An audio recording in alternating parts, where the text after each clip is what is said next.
Сәлем достар, бүгін үй жағдайында KFC стрипсыларын дайындайтын боламыз. Ол үшін табаға сұйық майымызды құйып, баяу отта алдын ала қыздырып қоямыз. Енді кезекте алдын ала жуылып дайындап қойған тауықтың төс етін жіңішкелеп, соломка етіп турап аламыз.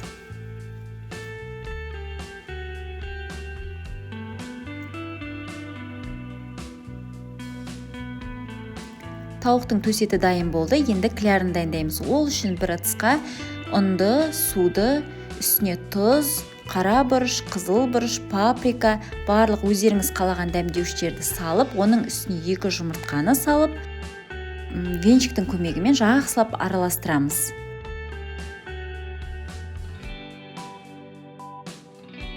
Міне енді осы клярдың үстіне мен үкіштен өткізілген сарымсақты қосып жібердім. Енді 100 грамм ұнның үстіне бір ас қасық кукуруз крахмалын қосып жақсылап араластырамыз. Сырты дәл KFC-дағыдай болып шығудың құпиясы осы кукуруз крахмалы.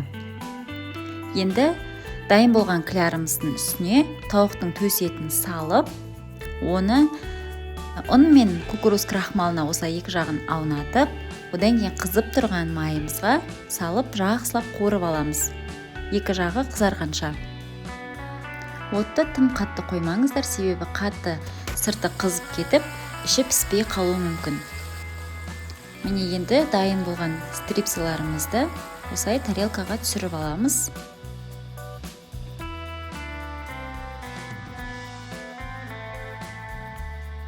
Міне үй жағдайындағы KFC стрипсыларымыз дайын болды. Енді дәмін көрейік.